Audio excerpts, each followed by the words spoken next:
This is Sports and Torts with David Spada and Elliot Harris on TalkZone.com. This is a true honor for me. I get to talk to a gentleman. I've admired his work, not only as a football player with the St. Louis Cardinals, but also in the broadcast booth. Pro Football Hall of Famer Dan Dierdorf. How are you doing, Dan? I'm doing just fine, thanks. I was looking at your bio here, and I didn't realize you were from Canton, Ohio. Yeah, I grew up about a mile from the Pro Football Hall of Fame, and if you're from Canton, Ohio, your DNA is mixed with the DNA of the Pro Football Hall of Fame. Everyone in Canton is involved in one way or another with the Hall of Fame. It's just I'm a little more fortunate than most to actually be a member. I didn't realize that Canton's got two members of the Hall of Fame. You have yourself and also Alan Page. Yeah, Alan Page is, I went to Glenwood High School. Alan went to Canton Central Catholic. And you're right, and the county where we are from, which is Stark County, and Canton is the county headquarters, we've got actually 5 members of the Hall of Fame. Lenny Dawson is from nearby Alliance, which is just a city that actually touches the city limits of Canton. Paul Brown is from Massillon, Ohio, which is right next door. The old fullback for the Cleveland Browns back in the 50s, also from Stark County. So we're well represented. So how does a guy who was born in Ohio end up at Michigan? I was an okay player in high school, never a great player. I was one of those guys that probably a little late to blossom, and I wasn't offered a scholarship by Woody Hayes and Ohio State. I'd like to say that they did because they offered a scholarship to a linebacker on my high school team. So I don't have to make any excuses to anybody in the state of Ohio as to why I was one of those guys that went to Michigan. It was my best offer. And what was it like playing for Bo Schembechler? Well, I was actually recruited by Bump Elliott, who was the head coach at the time.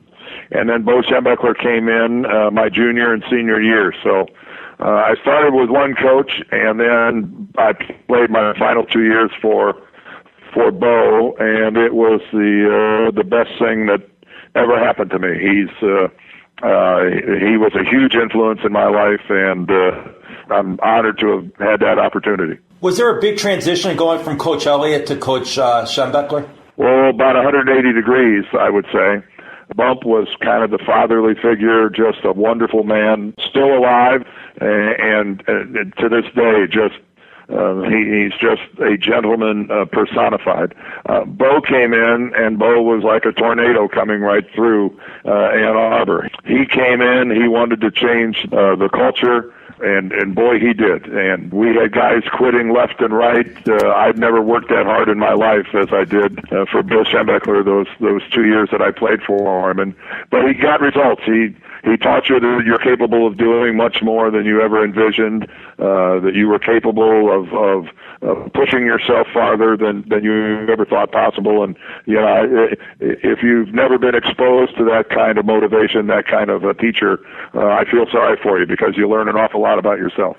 When you were at Michigan, did you take pride in going against Ohio State, trying to beat them? Was it like your goal every year, or was every game the same to you? Oh, no. When you played Ohio State, you were fulfilling your mission in life. There was no other reason to be at Michigan other than to beat Ohio State. And it's the same way in Columbus. When you're a part of a rivalry of that magnitude, you realize that, hey, the other games are great. It's nice to play Michigan State. They're the in-state school. You can throw anybody into that mix you want to, from Notre Dame, anywhere you want to go. The only game that really matters is Ohio State. It would be an interesting question to pose to a Michigan guy.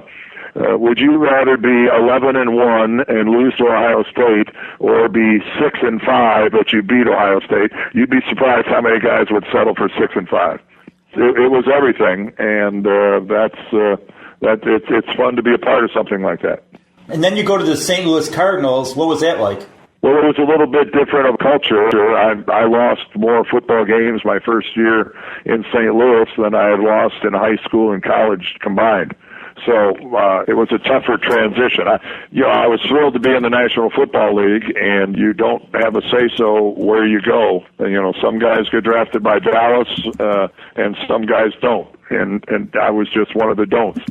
Now, it's funny how your life works out. I've been in St. Louis ever since. It's my home, and that's just the way you deal with what life gives you. But it's kind of interesting when you're a professional football player.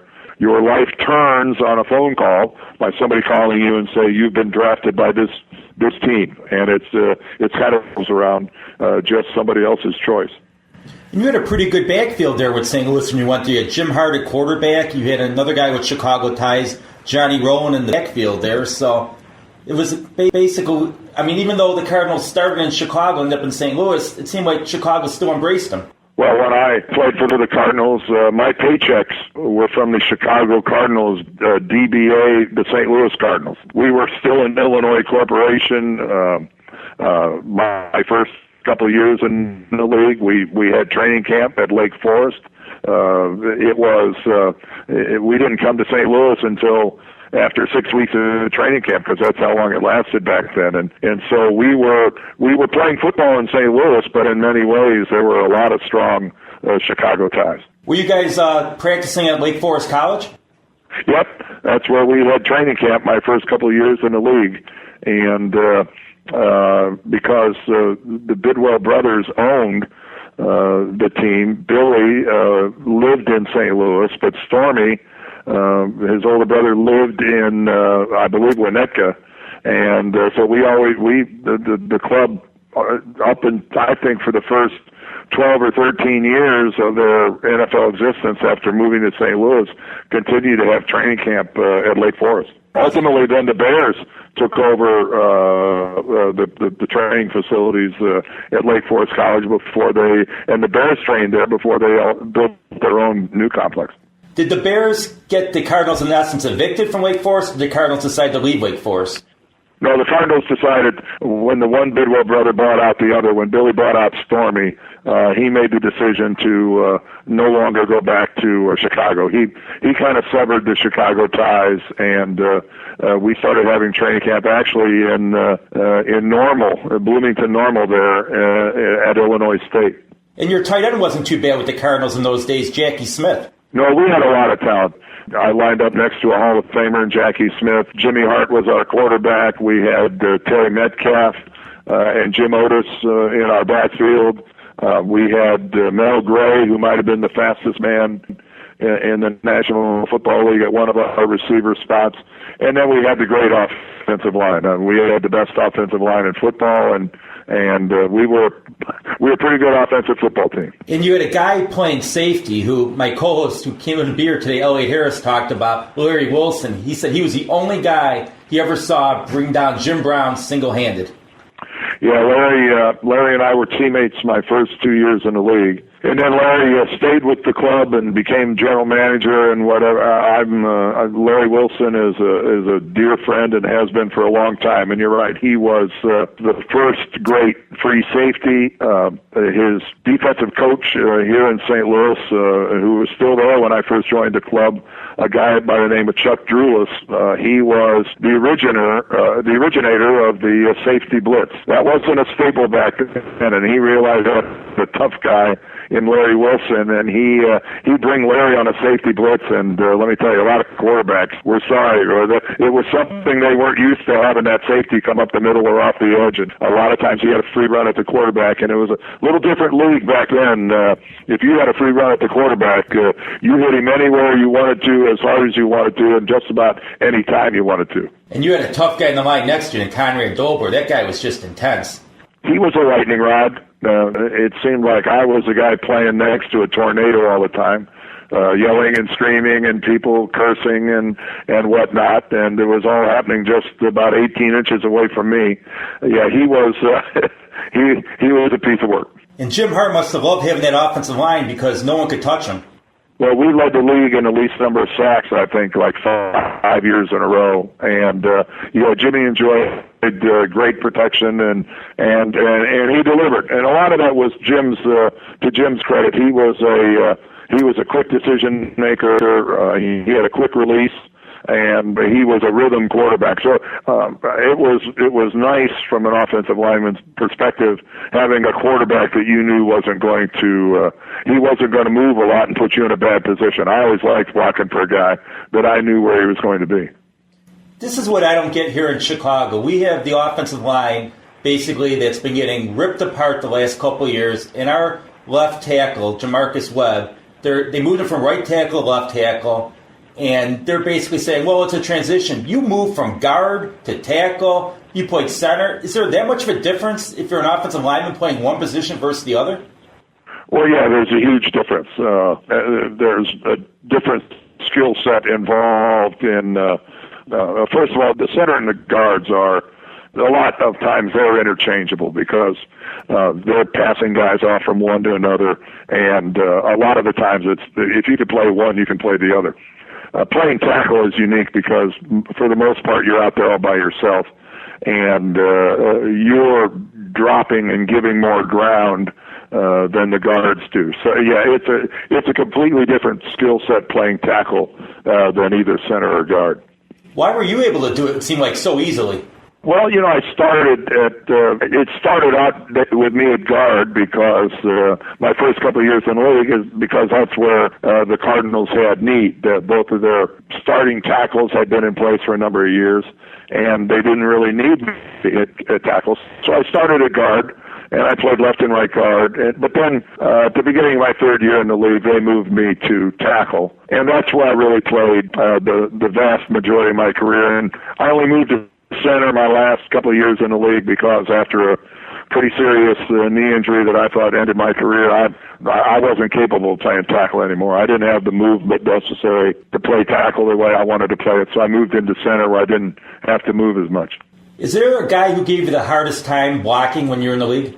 Well, I played against a lot of great players. I broke in playing against guys like Bob Lilly, and I played against Deacon Jones and Willie Lanier and Buck Buchanan, and a long list of Hall of Famers. I didn't play them very often, 3 or 4 times during my career, but one of my really good buddies that we were teammates together in the college All-Star game, Jack Youngblood, was always a challenge for me. He was a smaller guy that wanted to run around. I would have preferred he tried to run over me, but he never obliged me in that request. I saw somewhere that he got a sack against you in '75, and then you went 2 years without giving up another sack. That would be true, and I did go 2 whole seasons without giving up a sack, and it was something I was kind of proud of. I never did a lot of pass blocking in college. We were predominantly a run offense, and I was always a better run blocker than a pass blocker. But I learned. I worked hard at it, and I got to the point where I thought I was pretty good at pass blocking, but I was always a better run blocker than pass blocker. I'll tell you something that a lot of people don't know is you're in the Pro Football Hall of Fame, not only as a player, but as a broadcaster. That'd be an honor. Yeah, it was.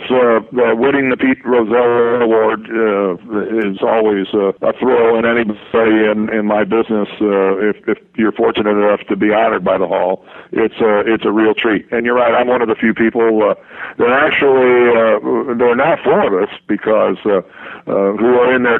John Madden as a coach, and then there are 3 now players because Len Dawson this year was honored with the Pete Rozelle Award. Prior to that, the only 2 were myself and Frank Gifford.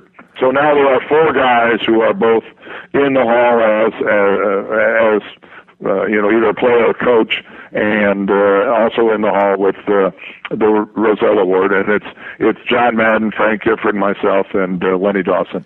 I went to the Hall of Fame this year for the first time, and I was at that gold jacket dinner. It was truly impressive to see how many former players came back there to attend the ceremonies, and it's like a family unit.